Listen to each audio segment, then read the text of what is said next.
Hello दोस्तों, स्वागत है आपका जबरदस्त स्टडी क्लासेस में। मैं केशव सिंह। जो कल आपकी क्लास हुई थी उसी के आगे से मैथ की जो क्लास है कल जहां पे समाप्त की थी उसी के आगे से आज शुरू करते हैं, कंटिन्यू करते हैं। ठीक है बच्चों, तो नोटबुक पेन उठा लीजिए और आगे की क्लास शुरू करते हैं।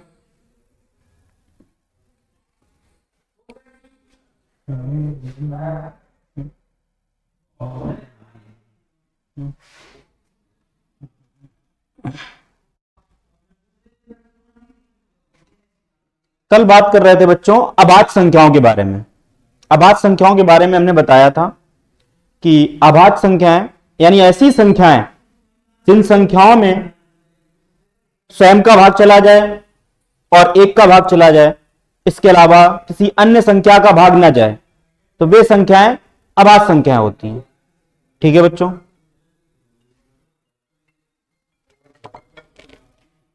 अगर बात करें आगे, कल हमने बताया भी था आपको कि 1 से 100 के बीच में कौन कौन सी संख्याएं अभाज्य होती हैं। ठीक है बच्चों, तो उसी को हम दोबारा एक बार रिपीट करते हैं। जैसे 1 से 100 के बीच में हम लिखें प्राइम नंबर जो होते हैं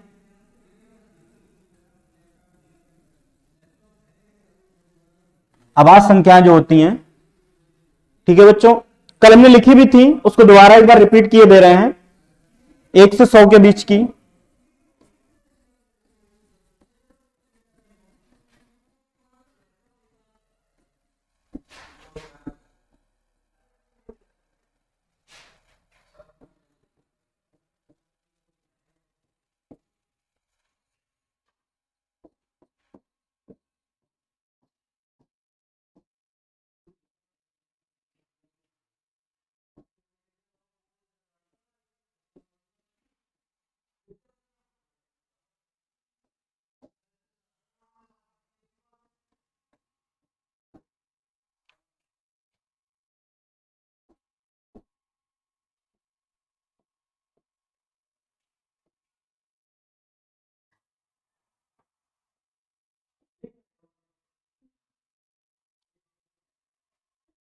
अगर इनकी काउंटिंग करें तो कुल मिला के 25 है।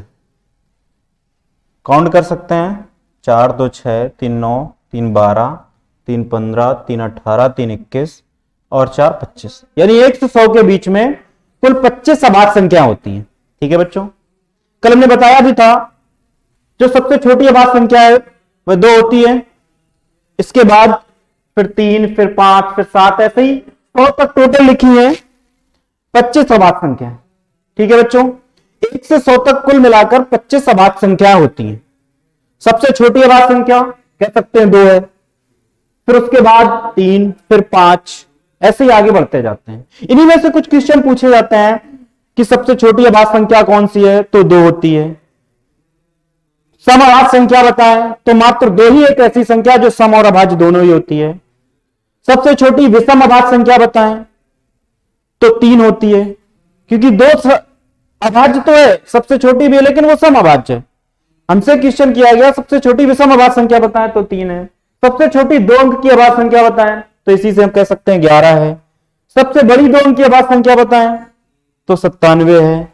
सबसे बड़ी 1 अंक की अभाज्य संख्या बताएं तो 7 है। इस तरह से ये लिखी हुई है 1 से 100 तक की।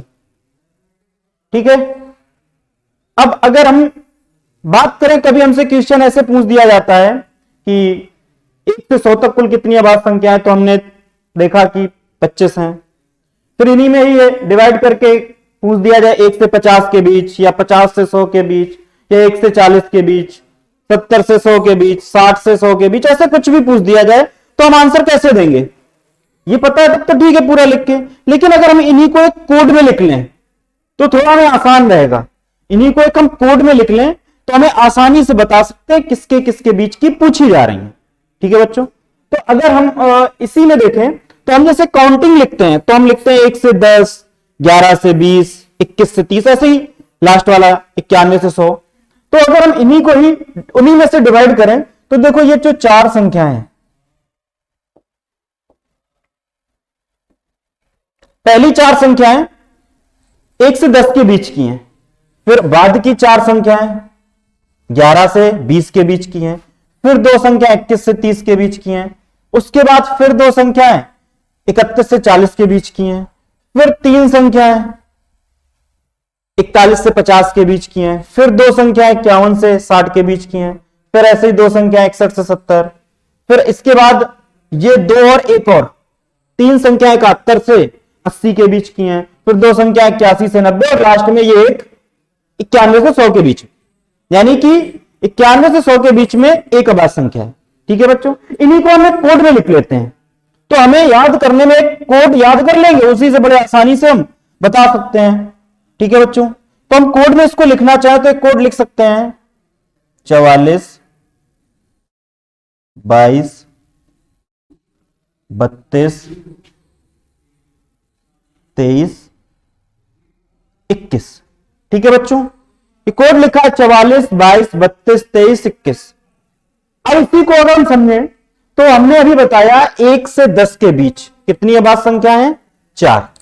11 से 20 के बीच तो 4, 21 से 30 के बीच तो 2, 31 से 40 के बीच तो 2, 41 से 50 के बीच तो फिर 3, ऐसे ही आगे 51 से 60 तो 2, 61 से 70 तो 2, 71 से 80 तो 3 है।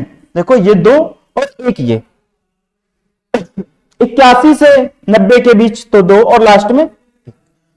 ठीक है बच्चों, तो हमने यहां से ये हमें जानकारी मिली कि 1 से 100 तक की जो संख्या है इनको अलग अलग डिवाइड कर दिया एक एक लाइन के हिसाब से, 1 से 10, 11 से 20 ऐसे। अब हमसे कह दिया जाए बताएं 1 से 20 तक कुल कितनी अभाज्य संख्या होती है? शुरुआत के 2 नंबर काउंट कर लें, क्योंकि 2 लाइनें काउंट करनी है, 1 से 10 तक की और 11 से 20 तक की, तो टोटल 1 से 20 तक की 2 लाइनें काउंट करनी है, तो उसमें टोटल कितनी अभाज्य संख्या बन जाएंगी? 4 और 4 8।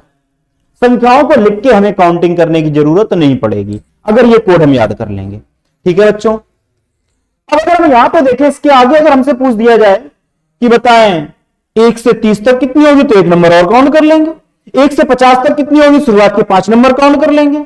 50 से 100 के बीच कितनी होगी, लास्ट के 5 नंबर काउंट कर लेंगे। ठीक है बच्चों, अगर हमसे कहते हैं 70 से 30 तक, तो 70 से 100 तक की अगर पूछ दें तो 70 से 100 तक टोटल 3 लाइनें बनी, तो लास्ट की 3 ये नंबर हम काउंट कर ले, 3 2 5 1। मतलब 1 से 100 के बीच में अभाज्य संख्याओं के बारे में कुछ पूछे, हम बड़े आसानी से अगर संख्याओं की जो संख्याएं हैं उनकी काउंटिंग कितनी है वो पूछेगा तो इस कोड से बड़े आसानी से बता सकते हैं। ये याद भी हो जाएगा, आसानी से समझने में दिक्कत भी नहीं होगी, ये हमें नहीं लिखने की जरूरत पड़ेगी। ठीक है बच्चों, बाकी के क्वेश्चन हमने तुम्हें बता ही दिए और कैसे पूछे जाते हैं। सबसे छोटी अभाज्य संख्या क्या है, तो कह सकते हैं 2। कोई एक अभाज्य संख्या बताए तो मात्र 2 ही, कोई एक सम अभाज्य संख्या बताए तो मात्र 2 ही एक ऐसी संख्या है जो सम और अभाज्य दोनों ही होती है। ठीक है, कोई एक कहते सबसे छोटी विषम अभाज्य संख्या बताएं तो हम कह सकते हैं 3। इसी तरह से हमने बाकी के क्वेश्चन तुम्हें बताए।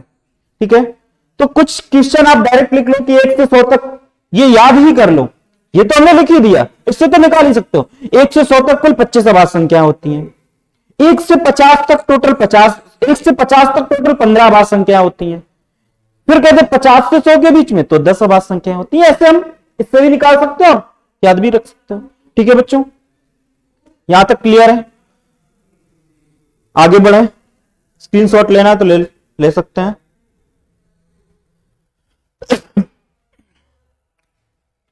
ठीक है, आगे बढ़ते हैं।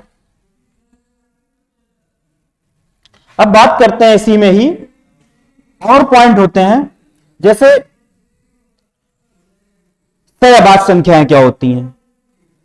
उसके पहले हम बात करते हैं अगर 100 के ऊपर कोई अभाज्य संख्या है, 100 से बड़ी, वैसे तो संख्याओं का कोई अंत नहीं है, लेकिन हम कुछ हद तक हमसे क्वेश्चन पूछे जा सकते हैं। जैसे 3 अंक की कोई संख्या दे दी गई, 4 ऑप्शन दिए, 4 ऑप्शन में से जो चारों ऑप्शन है वो चारों ऑप्शन ऐसे हैं जिनमें 3 अंक की संख्या लिखी और हमसे क्वेश्चन कर दिया गया निम्न में से कौन सी संख्या अभाज्य है।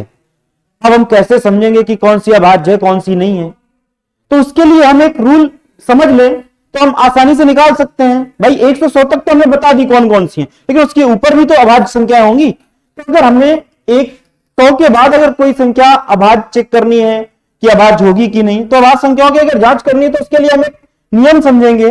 हम उसके लिए एक एग्जाम्पल लेके समझते हैं। हमने कोई एक संख्या ले ली, 100 के बाद जो भी लेना चाहे ले सकते हैं। हमने ले लिया 151, ठीक है बच्चों, 151। अब इस संख्या को हमें यह पता करना है कि ये अभाज्य है कि नहीं है। आप ऐसे तो करेंगे नहीं कि हमें इसमें 1 का भाग देके देखें, फिर 2 का देखें, फिर 3 का। ऐसे कितनी संख्याओं को दोगे, 151 तक कितनी संख्याओं से हम भाग करें। हमें इनमें भी ये नहीं करना है कि हम बहुत संख्याओं को भाग करते ही रहें, ठीक है बच्चों। तो अगर अब हम इसको नियमता समझें, नियम क्या होता है इसका, तो उसके लिए हम सीधे एग्जांपल लेके ही समझा दिए रहे। अगर हम बात करें कि 151 भाज्य है कि अभाज्य है, ये कैसे जांच कर सकते हैं। तो 151 ये पता करो किन दो संख्याओं के वर्ग के बीच में 151 पड़ता है। यानी ऐसी दो संख्या, दो प्राकृतिक संख्या जिनका वर्ग करें और उन दोनों वर्ग वाले जो मान है उनके बीचों बीच ये 151 आता हो, तो हम कह सकते हैं 12 और 13। 12 और 13 के बीच में इनका अगर 12 और 13 का वर्ग करें तो इनके बीच में 151 आता है। 12 का वर्ग 144 होता है, 13 का वर्ग 169 होता है। 144 और 169 के बीच में ये 151 आता है, ठीक है बच्चों। अब अगर हम इसके आगे समझें तो पहले हमने क्या बताया, सबसे पहली प्रोसेस जो होगी किन संख्याओं के वर्ग के बीच में ये संख्या है वो हमने लिख लिया। उसके बाद जो बड़ी संख्या है वहां तक जितनी भी अभाज्य संख्याएं हैं, शुरू से लेकर जो बड़ी संख्या थी वहां तक जितनी अभाज्य संख्या सब लिख लो। तो जैसे हम यहां से देखें तो यहां तक 13 तक कितनी अभाज्य संख्याएं होंगी, 2 होगी, 3 होगी, 5 होगी, 7 होगी, 11 होगी और 13 होगी। कुल मिलाकर 6 संख्याएं। अब इन 6 संख्याओं से हमें एक तो क्लियर हो गया कि हमें कितने संख्याओं से भाग करके चेक करना है, ठीक है बच्चों। जैसे इन 6 संख्याओं को लिखने के बाद अब जो संख्या हमसे कही गई थी कि ये भाज्य है कि अभाज्य है, तो अगर ये जो संख्याएं लिख ली है हमने, इनमें से अगर किसी भी संख्या का इसमें भाग चला जाए तो फिर भाज्य होगी, अभाज्य नहीं होगी। और अगर भाग नहीं जाए तो फिर संख्या क्या हो जाएगी, बेशक हम कह सकते हैं कि संख्या अभाज्य होगी, फिर हमें कोई कंफ्यूजन नहीं होगा, ठीक है बच्चों। तो जैसे अगर हम यहां से 2 का भाग करें तो जाना नहीं है, 3 का भाग वो भी नहीं जाना। अभी आगे आपको डिविजिबिलिटी भी पढ़ाएंगे तो हम सब क्लियर कर देंगे कि 2 का भाग किन संख्याओं में जा सकता है, 3 का किस में जा सकता है, 5 का, 4 का, ऐसे हम आगे बताएंगे नियम ये सारे। अभी तुम सिर्फ इतना समझो कि इनमें से हम अगर भाग करके इसमें देखें तो इसमें किसी संख्या का क्या 151 में भाग जा सकता है। अगर 2 का करें नहीं जाएगा, 3 का भी नहीं जाएगा, 5 का भी नहीं जाएगा, 7 का करेंगे तो 7 का भी नहीं जाएगा, 11 का भी नहीं जाएगा और 13 का भी नहीं जाएगा। यानी जो भी हमने ये लिख रखे थे इनमें से किसी भी संख्या का भाग इस 151 में नहीं जा रहा है। तो अब हम बेशक कह सकते हैं कि ये संख्या कैसी है, ये संख्या अभाज्य संख्या है। अब इसमें कोई कंफ्यूजन नहीं है कि अब किसका भाग जाएगा कि नहीं जाएगा। अब हम कह सकते हैं कि ये संख्या कैसी है, ये संख्या एक अभाज्य संख्या।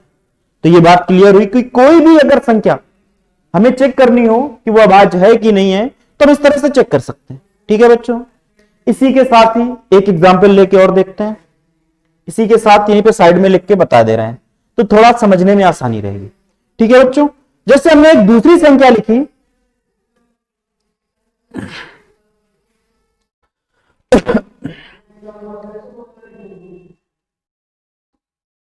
191 या और कोई दूसरी संख्या लिखते हैं।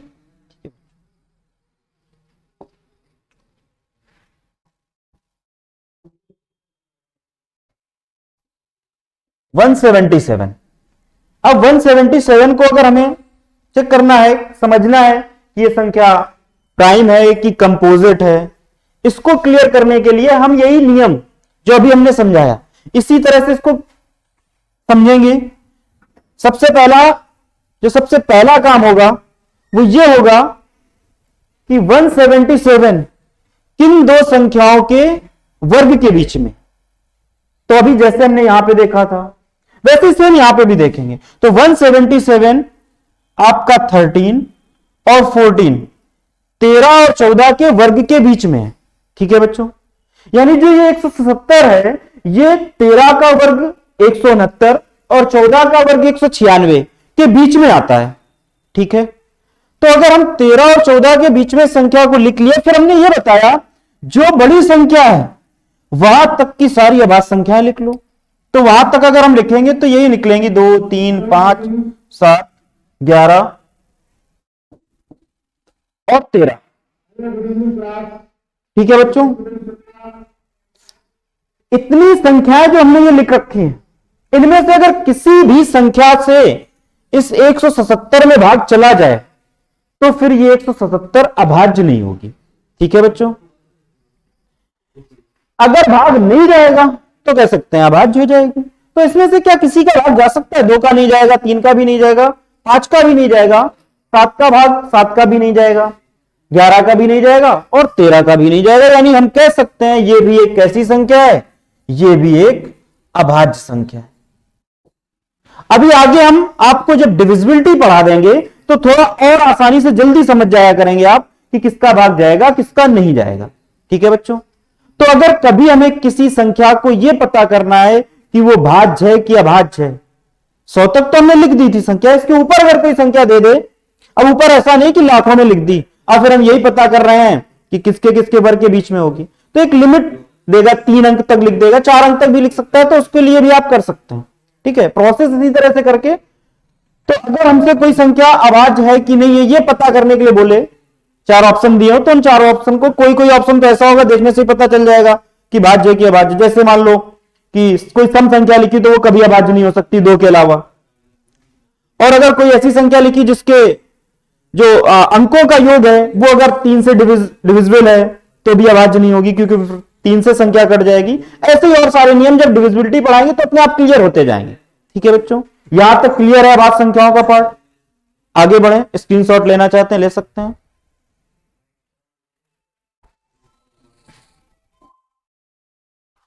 आगे बढ़ते हैं, अब बात करते हैं इसी में ही कुछ और पॉइंट होते हैं, अभाज्य संख्याएं क्या होती हैं। ठीक है, जिन्हें हम को प्राइम नंबर्स कहते हैं। ये आगे आपको मिलेगा, ये आगे कई जगह यूज होता है, जैसे जब हम एलसीएम एचसीएफ पढ़ते हैं वहां पे भी हमें को प्राइम नंबर्स जो हैं उनको समझना जरूरी है, उसके लिए आगे क्वेश्चन मिलते हैं। ठीक है, तो को प्राइम नंबर क्या होते हैं? सहअभाज्य संख्याएं।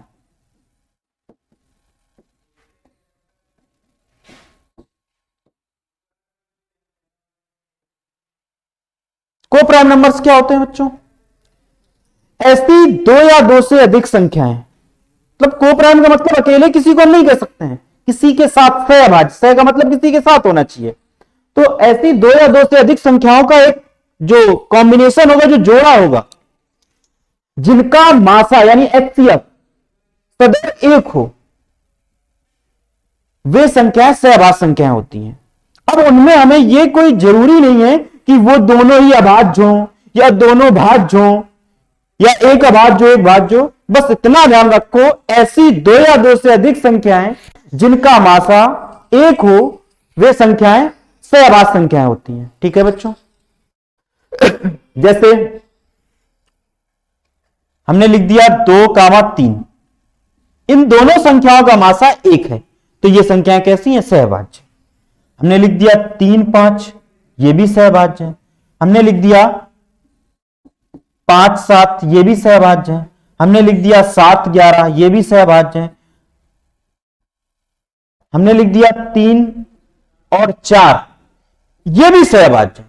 अब कुछ लोगों के बात दिमाग में ये आ रही होगी कि 4 तो अभाज्य नहीं है, लेकिन हमने को प्राइम की बात कर रहे हैं, हम प्राइम की बात नहीं कर रहे हैं, प्राइम की बात तो कर चुके, अब को प्राइम यानी किसी के साथ लेकर हम देख रहे हैं। तो 3 और 4 इन दोनों का मासा 1 है, यानी 3 भी आपका 1 से कटेगा और 4 भी 1 से कटेगा। इसके अलावा ये दोनों नंबर किसी एक नंबर से डिवाइड नहीं हो सकते हैं। अब कहते 4 तो 2 से भी कटता है, तो क्या 3 2 से कटता है? नहीं कटता है। तो हमने जो डिफिनेशन बताई कि ऐसी संख्याएं 2 या 2 से अधिक ऐसी संख्याओं का एक जोड़ा जिनका मासा 1 हो, यानी जो सिर्फ 1 से डिवाइड हो, अलग अलग नहीं देखेंगे, सबको देखेंगे कि सभी में सिर्फ 1 का भाग चला जाए, तो वे संख्याएं सहअभाज्य संख्या होती हैं। ऐसी कई सारी लिख सकते हैं। इसमें आप दोनों ही संख्या हो सकता है कभी कभी भाज्य, जैसे हमने लिख दिया 4 का मान। अब अगर 4 को अलग करें तो 4 भी भाज्य है, 9 को अलग करें तो 9 भी भाज्य है, लेकिन अगर दोनों को एक साथ देखें तो दोनों सहभाज्य, क्योंकि दोनों का मासा 1 आएगा। ठीक है बच्चों, इतना क्लियर है कि सहभाज्य संख्याएं क्या होती हैं? वे संख्याएं जिनका दो या दो से अधिक संख्याएं जिनका मासा 1 होता है, संख्याएं सहभाज्य संख्या होती हैं। ठीक है बच्चों, यहां तक बिल्कुल क्लियर है, नोट कर लें।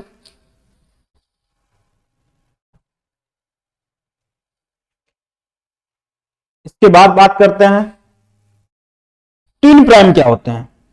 जानकारी के लिए बता दें, कभी अगर पूछ दिया जाए 4 ऑप्शन दिए निम्न में से कौन सी संख्या ट्विन प्राइम है, तो ट्विन प्राइम क्या होते हैं?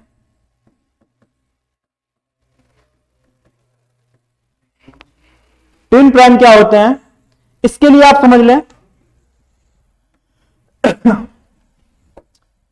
मतलब नाम से ही पता चल रहा है, ट्विन ट्विन का मतलब दो से संबंधित है, यानी दो संख्याएं जिनका अंतर 2 है, ऐसी दो अभाज्य संख्याएं जिनका डिफरेंस 2 हो, वे दोनों संख्या ट्विन, मतलब उन संख्याओं को हम कह सकते हैं वे ट्विन प्राइम है। जैसे हमने लिख दिया 3,5, ठीक है बच्चों, 5,7, 11,13, ठीक है बच्चों। इस तरह से मतलब दोनों ही संख्याएं अभाज्य होनी चाहिए और उनमें दोनों में डिफरेंस 2 का होना चाहिए, तो हम कह सकते हैं वे संख्याएं ट्विन प्राइम है। ठीक है,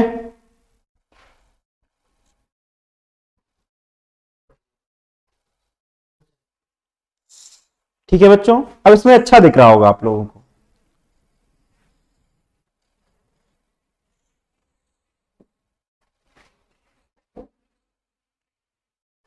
यहां तक ट्विन प्राइम में हमने क्या बताया कि ऐसी दो अभाज्य संख्याएं जिन दो अभाज्य संख्याओं के बीच अंतर 2 का है, वे संख्याएं वे संख्याएं ट्विन प्राइम होती हैं।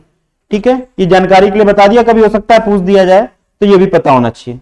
ठीक है, यहां तक क्लियर है, नोट कर लें। तो अभाज्य संख्याओं में हमने अभी तक सीखा कि अभाज्य संख्याएं क्या होती हैं। ठीक है, उसके बाद फिर सभाज्य संख्याओं की जांच कैसे करते हैं, फिर उसके बाद सहभाज्य संख्याएं क्या होती हैं, फिर ट्विन प्राइम क्या होते हैं, ये सब हमने बताया।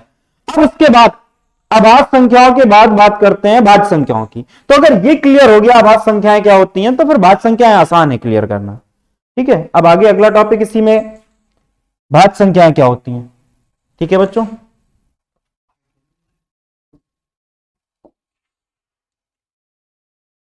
भाज्य संख्याएं जिन्हें कंपोजिट नंबर कहते हैं। कंपोजिट नंबर क्या होते हैं?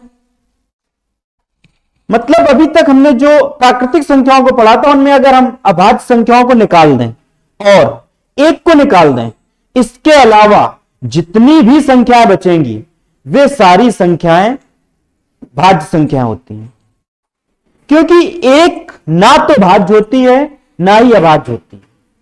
1 is neither prime nor composite, मतलब 1 ना तो भाज्य में जाएगा ना ही अभाज्य में जाएगा। ठीक है बच्चों, तो अगर हम 1 को हटा दें और अभाज्य संख्याओं को हटा दें, फिर उसके बाद जो भी आपकी संख्याएं बची हैं वे सब भाज्य संख्याएं होती हैं। तो अगर हम मान लो जैसे शुरू की कुछ संख्याएं लिखें, तो सबसे पहली जो भाज्य संख्या होती है वो 4 होती है, क्योंकि 1 भाज्य और अभाज्य दोनों नहीं होती है। 2 एक अभाज्य संख्या है, 3 भी अभाज्य संख्या, तो फिर कौन सी पहली संख्या मिली जो भाज्य? वो 4 है। 4, फिर 6, 8, 9, 10, 12, 14, 15, 16, इस तरह से आगे आती जाएंगी। मतलब जो भी हम अभाज्य संख्याएं पढ़े हैं उनको निकालने के बाद और 1 को हटाने के बाद जो भी बच रही है वे सब कैसी संख्या है? भाज्य संख्या। इनमें एक क्वेश्चन कभी कभी पूछ दिया जाता है, 1 से 100 के बीच कुल कितनी भाज्य संख्या होती हैं? ठीक है बच्चों, तो अगर 1 से 100 के बीच की भाज्य संख्याएं पूछ दे तो आपने अभी पढ़ रखा है कि 1 से 100 के बीच 25 अभाज्य संख्या होती हैं। तो कुछ लोग सीधे आंसर देंगे कि अगर 25 हटा दें तो 1 से 100 के बीच 75 भाज्य संख्याएं होती हैं, और वो पहले ही ऑप्शन लिखा होगा, बेशक आप बड़े आसानी से टिक कर देंगे और वो आपका आंसर गलत होगा। अब आप लोग दिमाग ये सोच रहे होंगे कि गलत क्यों होगा, क्योंकि हमने अभी आपको बताया कि जो भी संख्याएं अभाज्य हैं 1 से 100 के बीच में वो कुल 25 है, और उसके साथ जो एक है वो एक ना भाज्य है ना ही अभाज्य है। तो अगर हम 25 संख्याएं अभाज्य निकाल दें और एक जो संख्या थी उसको भी निकाल दें, तो फिर 25 और 1 मिलाकर 26 संख्याएं 1 से 100 के बीच में जब 26 निकल गई तो बची कितनी? 74, यानी 74 संख्या बची। तो 1 से 100 के बीच में भाज्य संख्याएं कितनी होती हैं? 74 होती है, यानी 74 होती, 75 नहीं होती, क्योंकि एक को भी तो हम हटाएंगे।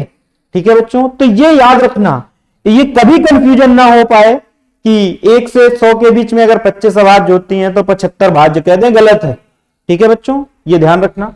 तो भाज्य संख्याएं क्या होती हैं हमने आपको बताया, एक को हटा दें और अभाज्य संख्याओं को हटा दें, इसके बाद जो बच रही हैं वे सारी संख्याएं भाज्य संख्याएं होती हैं। ठीक है बच्चों, इतना क्लियर है, नोट कर लें।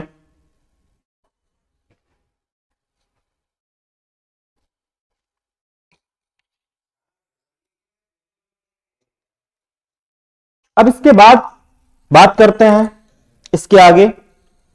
अभी तक हमने तुम्हें जो पढ़ाया आप लोगों को, उसमें वास्तविक संख्याओं के बारे में हम जानकारी कर रहे हैं। वास्तविक संख्याओं में ही सारे टॉपिक पढ़ा रहे थे। अब वास्तविक संख्याओं में ही परिमेय संख्याएं थी, तो परिमेय संख्याओं के अंतर्गत ये सारे टॉपिक थे। अभी परिमेय संख्याओं में हमने आपको बताया था P/Q के रूप में लिख सकते हैं, वे सारी संख्या परिमेय संख्या होती है। या कोई भी ऐसा मान जो आप सॉल्व करने के बाद एक ऐसी संख्या प्राप्त कर सकें जो एक P/Q के रूप का बन जाए, या कोई एक ऐसा पूर्णांक बन जाए, तो हम कह सकते हैं परिमेय संख्या होती हैं। अब इसी में एक बात आती है कि जैसे कभी कोई रूट की संख्या दी हो, अब ये परिमेय, ये तो हमने अभाज्य संख्याओं तक यहां तक क्लियर कर दिया, लेकिन ये सारा पार्ट हम परिमेय संख्याओं में पढ़ रहे थे। अब इसी परिमेय संख्याओं की थोड़ी और बात कर लेते हैं कि कभी अगर कोई रूट वाली संख्या दी हो, जैसे √4 दिया है, तो √4 का मान हम पता कर सकते हैं कि 2 है, √9 का मान 3 है, यानी कोई भी ऐसा मान जो वर्गमूल, जिसका वर्गमूल या घनमूल या कोई भी ऐसा रूट वाला मान जो सॉल्व करने के बाद एक पूर्णांक बनता है, वो परिमेय संख्या होती है। ठीक है बच्चों, लेकिन कोई अगर ऐसा मान हो कि √3 दिया हो, तो √3 एक परिमेय नहीं है, √3 एक परिमेय संख्या नहीं है, √3 फिर अपरिमेय में चला जाए, क्योंकि हम अगर इसका मान सॉल्व भी करेंगे तो ये हम सॉल्व करते ही रहेंगे, इसका भागविधि से वर्गमूल अगर निकालते रहेंगे तो पॉइंट लगा के 0 बढ़ाते हुए हम इसका मान निकालते ही रहेंगे। वैसे तो इसका मान हम लोग 1.73 ऐसे 2 करके, लेकिन इसके आगे भी होता है, इसके आगे भी हो सकता है, तो इसके लिए आपको ये √3 का मान पूरा पूरा नहीं निकल रहा है, इस वजह से हम कह सकते हैं ये अपरिमेय है। तो अगर हम बात करें परिमेय में कोई भी रूट वाला मान जिसका हम आसानी से मान ज्ञात कर सकते हैं, यानी कोई मान ज्ञात करने के बाद पूर्णांक बन सकता है, तो वो फिर परिमेय संख्या हो जाएगी। इसी में एक क्वेश्चन आता है जो बहुत पॉपुलर क्वेश्चन है, जैसे 22/7 और पाई के बारे में जानकारी करना हो। 22/7 और पाई में क्या फर्क है?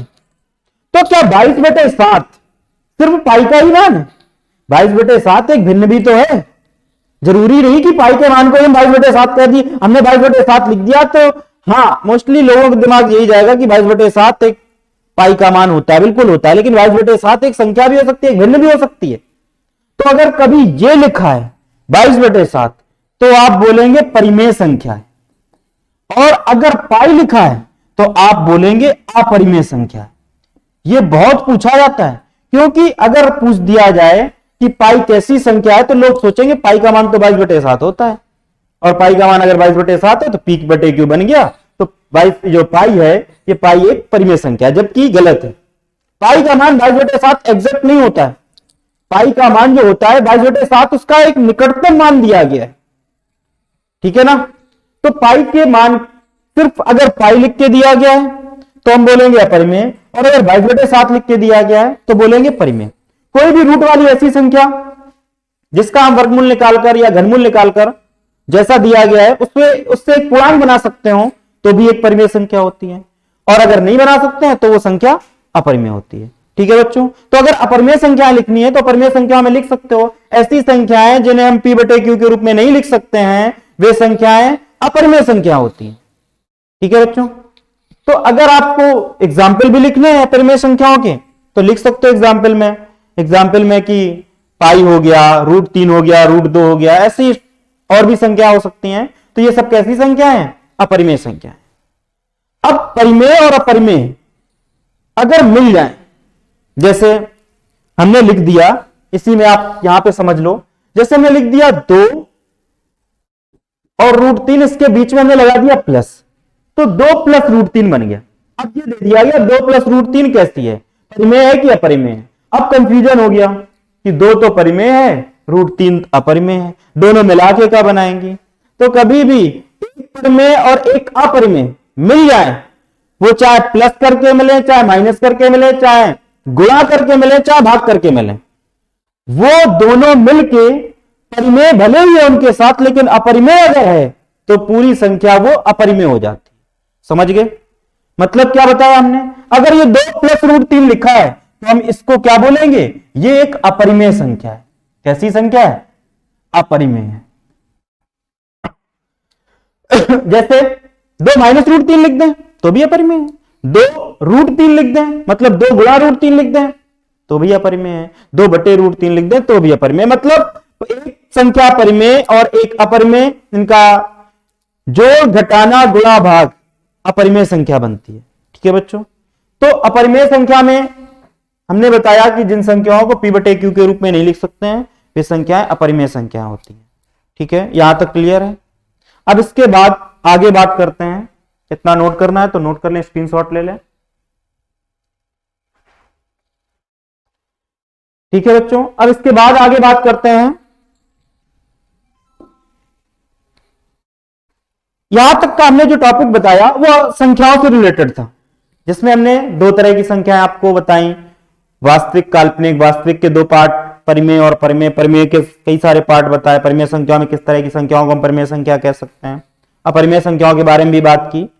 ठीक है बच्चों, अब इसके बाद एक एक टॉपिक करके हम और भी क्लियर करेंगे। नंबर सिस्टम में जो टॉपिक हैं, इकाई का अंक निकालना, विभाज्यता, गुणनखंडों की संख्या निकालना, और भी कई सारे टॉपिक मिलेंगे, उनको हम एक एक करके अच्छे से क्लियर करते जाएंगे। ठीक है बच्चों, तो आज की क्लास को हम यहीं पे खत्म करते हैं। कल हम नए टॉपिक के साथ फिर से आएंगे। नए टॉपिक के साथ आपको कैसे क्या, किस तरह से हम उनमें आसानी से और शॉर्ट मेथड से कैसे उनको क्लियर करना है, कैसे समझना, बड़े आसानी से सवाल कैसे कर सकते हैं। ठीक है, तो नंबर सिस्टम बिल्कुल एकदम पूरा बेसिक से आप क्लियर करते रहिए। नंबर सिस्टम से क्वेश्चन हर एग्जाम में आते हैं। तो आप लोग आज की क्लास को यहीं पे हम खत्म करते हैं।